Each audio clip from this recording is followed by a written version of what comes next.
Två fiskar. Två fiskar? Ja, de har två maj-maj. Vissa var rädda! Där. Första gången vi fick en maj-maj tyckte det såg ut som en plastpåse. Ja. Nu då? Nu, ja, det ser ut som något blått, men den är stor. Båten. Oj, kolla! Oj! Vi borde skapa sushi i större än så. Ja, det var en kamp det där, va? Det var ju inte så farligt. Ja, det var kört väldigt förberett. Det är bra. Förberedelse, precis. Ja. Man har igen det. Vi är tacksamma att vi fick en 4 kilos först så vi hann fundera. Ja, verkligen.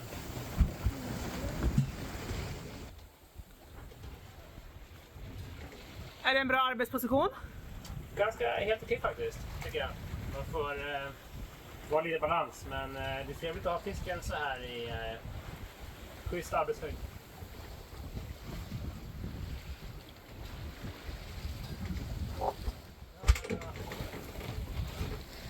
10 kilo var det den här gången. Ja. Så det blir mycket mat. Jag har förberett för att frysa in. Kan ni hänga med nu och kolla hur det ser ut där nere? Här är rens. Här är min station med filéerna. Håller på och förbereder här. Ja, det luktar fisk. Varför gör det då? För att vi har fångat den. Ja, precis. Solklart. Fisk till middag. Va? Vi är inne på dag 9 på våran Atlantensegling och idag ska vi äta lite pokebowl. Och det är ju på egenfångad fisk. Så det ska bli superkul. Och faktiskt så är det lite kul att vi har, vi har gurka kvar. Dag 9. Vi har mango. Ser jättefin ut. Så vi ska försöka få ihop lite här. Till en pokebowl helt enkelt i det här gunget. Men det går nog bra. Och här är då fisken som vi filerade och gjorde ordning sist och frös in. Det känns lite annorlunda nu. Nu är den kall. Nu är det lite som det brukar vara när man håller en fisk i handen. När jag filerade den så var den varm. Och det var såklart en speciell känsla att den för 5 minuter sedan hade varit levande. Och vi har försökt att hantera det på ett respektfullt sätt. Jag tänker ju på när jag var liten och vi var på mina föräldrars sommarställe och fiskade strömming. Rodde ut själva, försökte få upp strömming, man var med och tog bort den från kroken, vi var med och fileade, rensade, ända till matlagning. Och det är en speciell känsla när man får vara med hela processen. Så det ska bli jättekul att prova det här nu och se hur det smakar. Barnen är också supertaggade på pokebowl, det är en av deras favoriträtter. Men vi har aldrig gjort det på maj-maj så att det blir spännande. Får vi fixa lite kuber här då som vi får lägga upp. Den känns väldigt fast och fin den här fisken. Vi har bara provat den stekt innan. Då var den väldigt köttig och god och gick hem i alla magar. Så hoppas att även den här råa nu blir god. Och är det inte så har vi en brulébrännare. Så vi kan bränna på det lite. Erik han har förvarnat om han inte tycker om råfisk. Men vi får se. Vore det bra att laga mat i det där gunget då? Jo, man kanske ser att jag står stödjande med magen emot här. Jag har lärt mig att man får inte bara stå och parera med benen för då blir höften väldigt påverkad och skadad. Utan se till att ha lite liksom, lutning emot så går det faktiskt ganska bra. Sen hjälps vi åt, vi brukar turas om. Laga lite omgångar, laga 5-10 minuter och sen får man gå upp och ta lite frisk luft och kolla så allt ser bra ut där uppe. Eller så byts vi av då. Så idag så har Niklas fixat riset så han lagar den och jag gör tillbehören här. Så hjälper barnen till att duka sen. Har du sett något annat fartyg på AISen idag då? Inte ett enda. Det är bara vi här ute. Och det är en speciell känsla det med. Det är häftigt, det är ett lugn. Det finns mycket tid för reflektion och att bara vara. Läser böcker för barnen, pysslar, myser. Finns inte så mycket annat att göra. det är spännande att vi har format 2 fiskar fast inte jättelänge sen. Nej. Men Erik, brukar ni alltid ha tröja på er eller? Nej. Det var ju så att ni tycker att det är så himla varmt här så ni går omkring utan tröja, eller hur? Ja. Men vad tycker YouTube om nakna överkroppar? Ja, det är ju så att YouTube-algoritmen tycker inte om barn med nakna överkroppar. Så nu fick vi klä på oss här inför spelningen. Ja, och på tal om YouTube och algoritmen så är det ju så att den inte alltid hjälper oss när det kommer till att ha med barn på film. Men ni får hemskt gärna hjälpa oss om ni gillar den filmen som vi gör och det vi delar med oss av till er. Så kommentera gärna här nedan med en fisk-emoji som passar väl till pass. Så får ni gärna hjälpa oss med det. Hoppas ni har det bra så länge. Nu ska vi hugga in här på maten innan riset svalnar. Är ni taggade? Ja! Ja! Tack Nils älskling. Ja! Erik också om du vill ha en sked. Så. Ska jag hjälpa till att servera eller? Oops, ska se. Jag ställer mig in där så länge. Håller du i din Erik?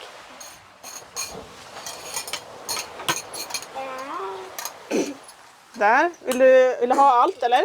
Ja, allt. Eller vad är det där? Du kan ta själv annars. Det är purjolök, rödlök, gurka, mango och morot. Har jag smakat purjolök? Ja, det har vi haft ibland. Men om det blir inte plats med Oskar så kan ni ju... Jag tror inte jag vill ha purjolök. Nej, men du kan ta själv då. Jag kan ta själv. Okej, ni kan ta själva. Ska jag hjälpa dig med fisken då kanske? Hej då. Kolla, nu blir den tillagad Erik. Det här tror jag du gick om. Tror du inte det? Jo. Då är den inte rå längre. Oj, det blåser det.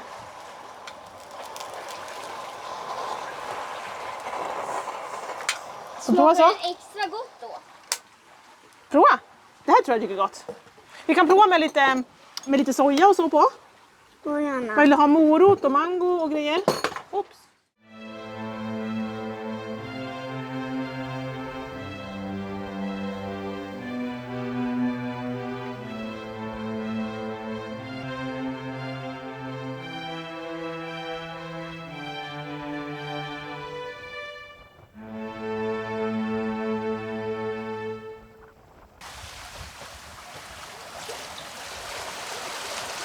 Niklas, slut på vilan, i med fisket.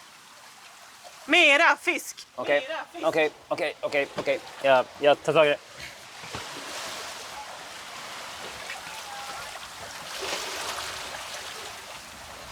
I hemliga lådan finns fiskeutrustningen. Jag tror jag har plasthandskar kvar också. Okej, så det mest centrala egentligen i vår fiskeutrustning här, förutom dragen, är ju kanske deformationszonen. Om vi får en fisk och den väger lite grann så kan det bli en smäll. Och den smällen den äter vi upp med lite gummikåda. En bit gummikåda. Det här är 2 stycken så vi ska kunna ha 2 drag ute. Men vi har kommit fram till att vi ska nog bara ha 1 drag ute. Men så har vi en lekare också som skapar lite fass i vattnet. Så här funkar den. Så blir den längre och så knyter man den i ändarna mot fiskelinan då, som vi har där borta. Ska vi se vilken som var längst då. Det var den... det var nog den där. Jag tror det.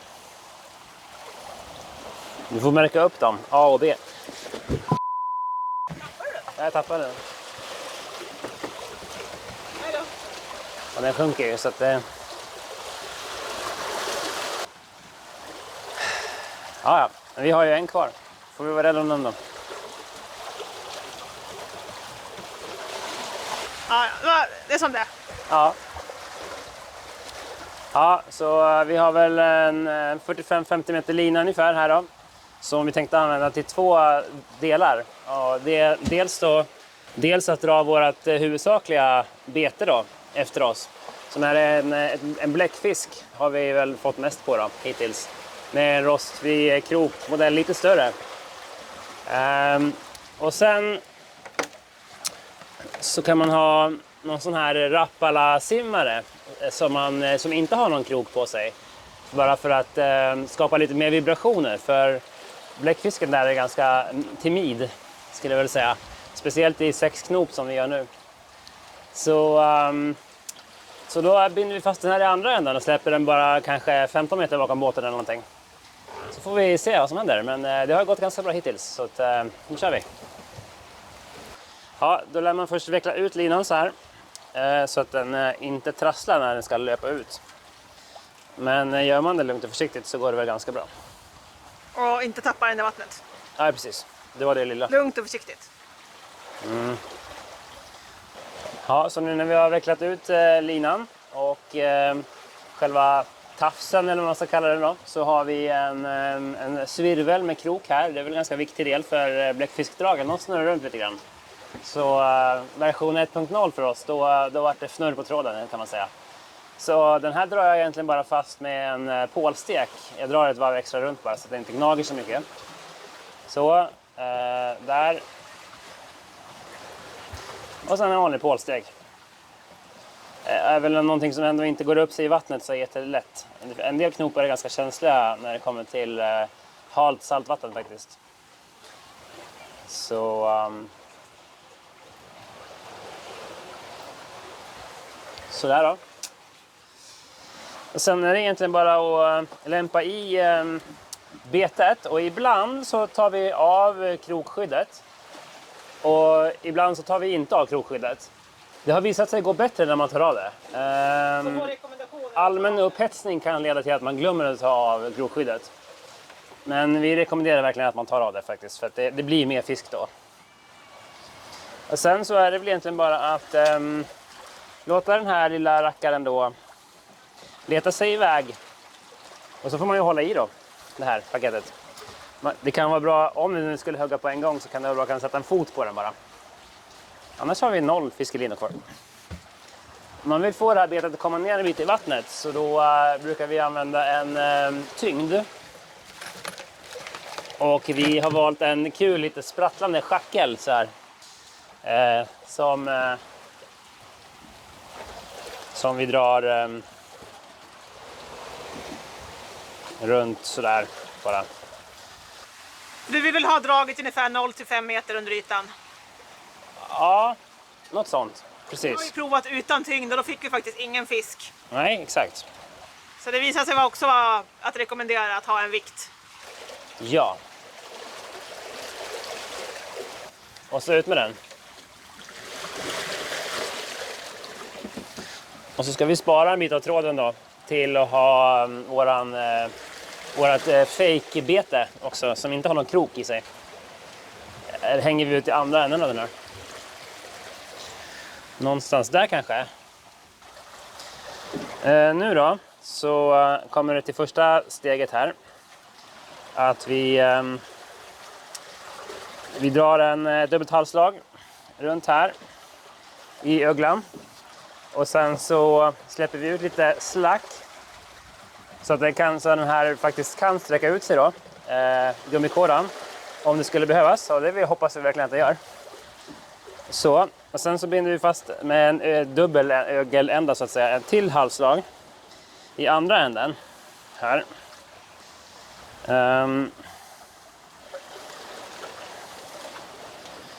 Så.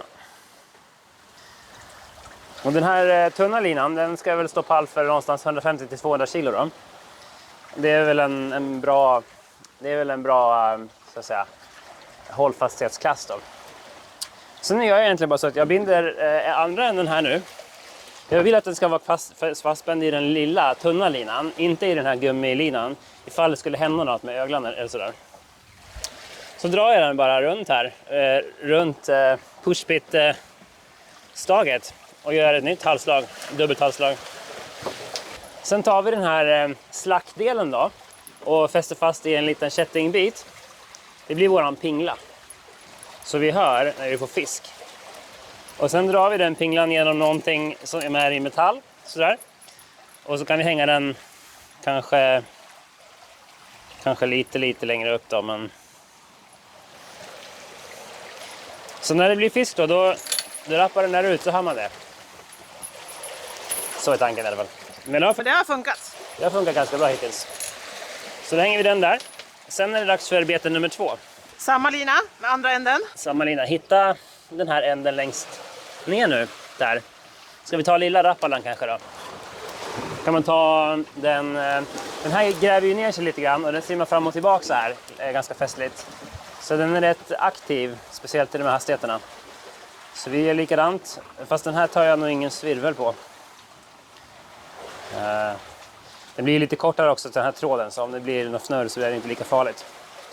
Men det är tråkigt när det trasslar sig med en jättelång fiskelinje. Ny pålstek. Så tror vi att den här så att säga, simmar framför bläckfisken och lockar till sig mer fisk. Det blir mer vibrationer i vattnet. Och det kan behövas för det är ett stort hav och fiskarna står inte på kö och väntar utan det kan gå några dagar innan man faktiskt får napp. Så ut med den också kanske då. Här. Så gör den så här. Att den simmar lite från höger till vänster. Den simmar från höger till vänster och över hela stället faktiskt. Så binder vi helt enkelt bara fast den i andra pushbit stolpen här på babordssidan istället. Och sen är det bara att vänta. Kanske dricka färdigt kaffet.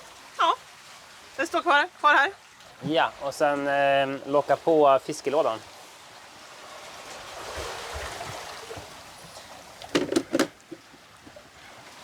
Sen kommer vi ju förhoppningsvis få napp nu då. Och då får vi visa hur vi får upp fisken. Men vi har ju en ganska bra konstruktion här med en krok som hänger i en talja och så kan vi liksom bara hissa upp vad det nu än skulle vara för någonting. Vi klarar rätt mycket vikt i den så får se. Fortsätt ni följer.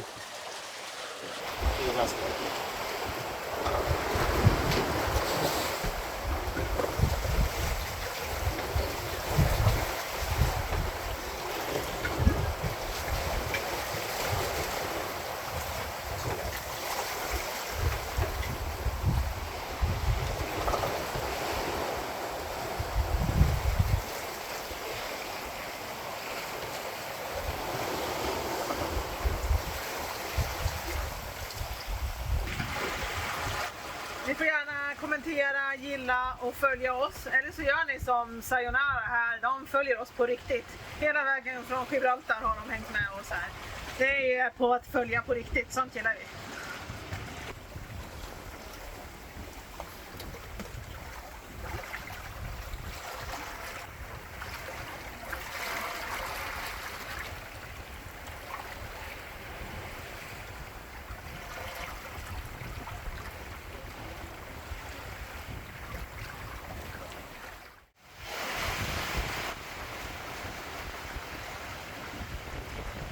Och vi prövar fiskelyckan för är det 4:e dygnet i rad nu. Sen vi kaxigt kastar i draget framför kameran. Du står ju på den här vinden. Ja, men det gör ingenting. Oskar vevar. Vi ser om vi får in något här. Pappa på med selen. Ser vi om det kommer någon stor fisk. Jag kommer att slå den i huvudet någonting då. Ja. Kanske ni ska hålla en sån då? Ja, vad vi kommer behöva ha... där inne. Vi kan ta loss den här viken. Vi kan säga vad vi sätter där. Pappa kommer behöva små en Ja, jag kan också veva lite. Nej, vänta lite. Så. En blå ut eller?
Inte nu. Gissa! Är det någon som kan ha på kort? Ja, det är kort. Gissa! Gissa! Vad blir det då? Jag kan handla i där. Jag kan ta kort. Ja, kom! Ska vi ta kort på fisken? Vägen är det för Erik. Ja, så. Kan det stå där någon som ska stå framför? Man vill ha kort. En annan bara så. Nej, nu var det där närmare. Erik, kan det stå närmare fisken? Här. Okej. Så, nästa avsnitt. Du kan stå nära fisken. Kom pappa i handen.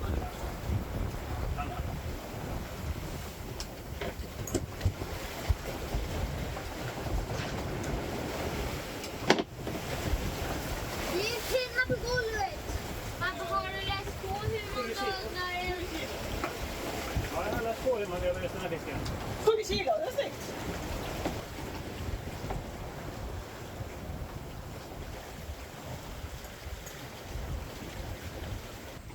Ja, det blev en yellowfin tuna.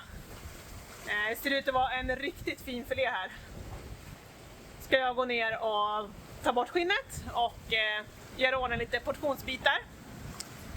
Ja, så här funkar vår lösning då helt enkelt. Att vi hissar upp fisken i ett lyftblock där uppe. Med en sån här gaffkrok då, som vi har böjt till lite grann för att passa bra här. Så beroende lite på hur stor den är då, kan vi hänga den i rätt nivå och filé hela fisken. Och det var rätt läbbigt faktiskt. För den här fisken sprattlade under filéren. I princip. Det ryckte liksom i musklerna. Så det var tufft. Det var inte en jättestor tonfisk, men den drog riktigt mycket hårdare än en 10 kilos mahi-mahi kan jag säga. Så att idag var vi ju tvungna att vincha in den faktiskt. Men det var skönt att veta att man har kapacitet ifall det behövs. Så nu är fisken alla 4 filébitar bärgade då i kylen. Så nu är det dags att släppa tillbaka skrovet och säga tänker några vördnadsfulla ord och tacka för maten. Tack naturen. Hej! Välkommen till filéstationen. Försöker jag ta bort skinnet.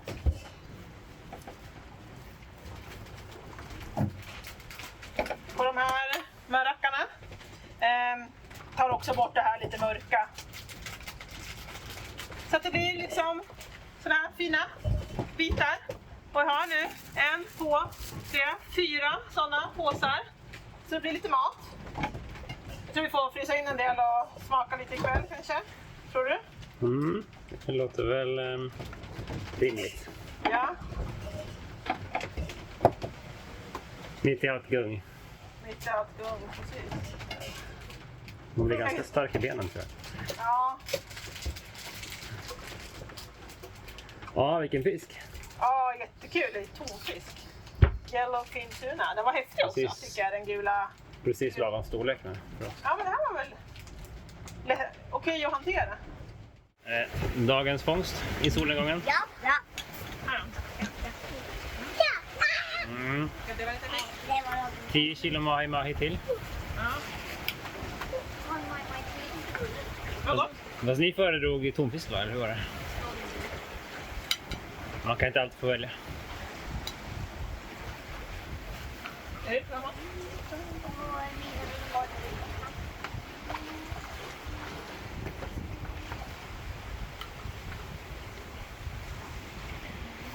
Ja, så här får vi lov att äta då när vi har lite gungigt till sjöss. För annars så kommer allting bara ner på golvet. Har vi tallriken? Så får de försöka styra och hålla bra kurs så länge så vi inte rör så mycket.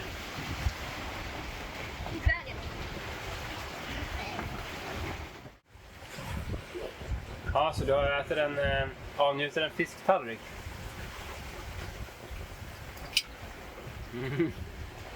Det är mahi-mahi. Jag hade kvar. Och sen är det färskfångad mahu. Och den har vi konstaterat att den smakar ungefär lite som abborre. Mahi-mahi är ju lite syrlig. Så. Barnens favorit var mahi-mahi. Jag tycker båda goda.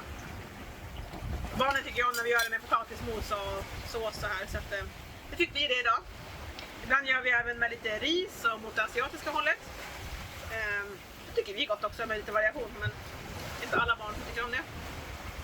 Men det är väldigt god och matiga fiskar vi har fått upp i varje fall, så att det drygar ut. Ja, alla 3 har varit fullpungar. Alla 3 sorterna.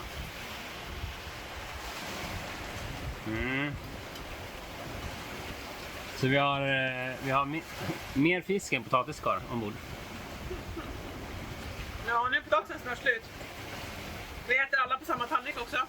Sparar till disk. Får man väl säga vad man vill om, men det är ganska gungigt här, så hålla reda på 5 tallrikar. Barnen är inte så stora än så att de kan riktigt hålla koll på sin egen tallrik när det kommer höga håvor. Så att för oss är det en räddning nu att vi delar tallrik. Så hjälps vi åt att hålla koll på maten så att vi inte får det i hela sittbrunn. Det har ju hänt att vi har fått mat i hela sittbrunn, så att det finns ju en anledning till att vi gör så här. Det är inte bara att vi är slöa och mindre disk. Nöden har ingen lag. Precis. Så fick jag äta sist här nu. Ja, Jag tog lite först också. vi delar på det som blir kvar. Det blir inte så mycket kvar som man kan tro när man serverar fisk, eller hur?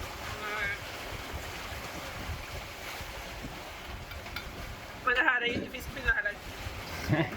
Det är riktig fisk. Ska jag kissa? Om inte du vill ha mer så? Ja, kanske. Okej. Mycket sjögräs här, men det kom ändå en maj här. Ja, Oj, den där är så liten så den får du ta hand om själv, tror jag. tror du det? Ja, det är ju, vi har fått totalt 5 majs. Det här blir nog 6:e då. 30 kilo maj tror jag vi har fått. Totalt. Den här är på några kilon på det. Ja, det var en ganska liten sak.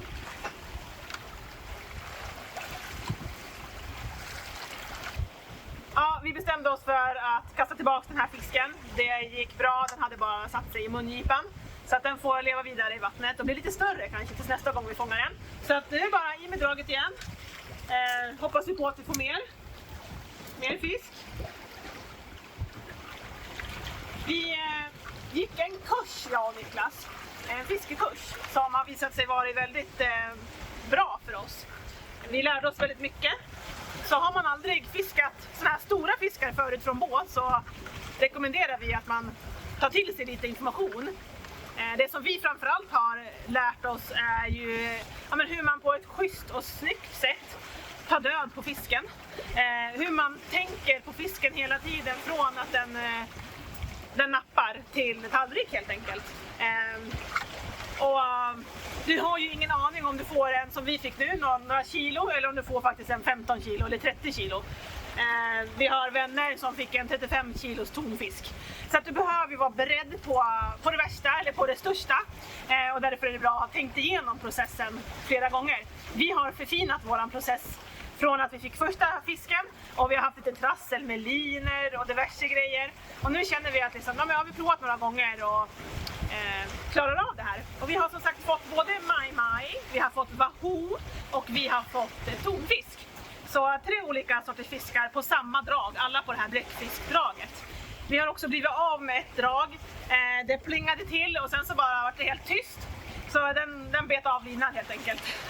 Så när vi kommer fram nu till Karibien så har vi också lite fisketillbehör som vi behöver köpa. Nya drag och sånt så att vi är lite mer förberedda på det. Sen kan vi också nu med den här seglingen i ryggen räkna med att vi får fisk. Vi har fått 40 plus kilo, 6-7 fiskar på de här 21 dagarna och då har vi inte ens fiskat hälften av dagarna kanske, för vi har ju valt att fiska när vi har haft ork och energi. Men det drygar ju ur vår mat ombord. Så det är någonting vi kan ha med i planeringen lite halvt i alla fall till nästa långsegling. Att vi kommer få färsk fisk och det är ju superkul. Alla gillar det, barnen älskar maten. De är lite sådär, jag vill helst ha potatismos till fisken och lite sådär när vi provar lite asiatiska rätter med annan kryddning då är de sådär nja. Men det har gått jättebra och vi alla äter den och det är riktigt fint gott kött. Vi har ju lärt oss nu, i och med att vi har fått 7 fiskar, så har ju hela proceduren från att den rappar till att vi får den ner och svalt i kylen och frysen minskat enormt. Från liksom, jag tror det tog 1,5 timme för oss första gången, till att vi nu kanske gör det på 1,5 timme, 45 minuter. Lite beroende på såklart storlek. De stora fiskarna brukar vi hänga upp och filea direkt och det går väldigt smidigt. Men hade vi tagit hand om den här lilla, exempelvis Mai nu, då hade vi kanske bara tagit den på skärbrädan direkt.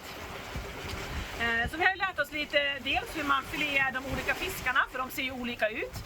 Och vem som gör vad av mig och Niklas och hur vi gör det så snabbt som möjligt. För det är också en grej som handlar om kvaliteten på fiskfiléerna. Att du behöver få ner dem snabbt i kylen, kyl eller frys. Och du ska inte hantera något vatten på dem.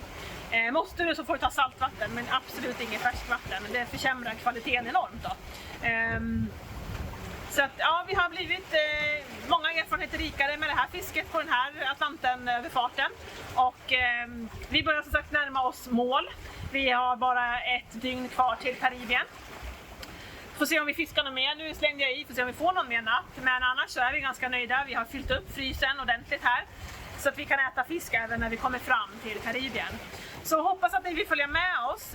Nästa avsnitt kommer handla om just det, när vi kommer till Karibien. När vi äntligen ser land och hur det känns.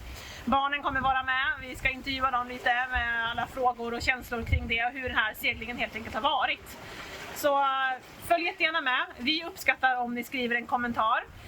Det känns som att vi har lite sällskap på resan. Och ni får jättegärna stötta oss med att just likea, kommentera eller följa om ni gillar den här produktionen och det vi delar med oss av. På återseende!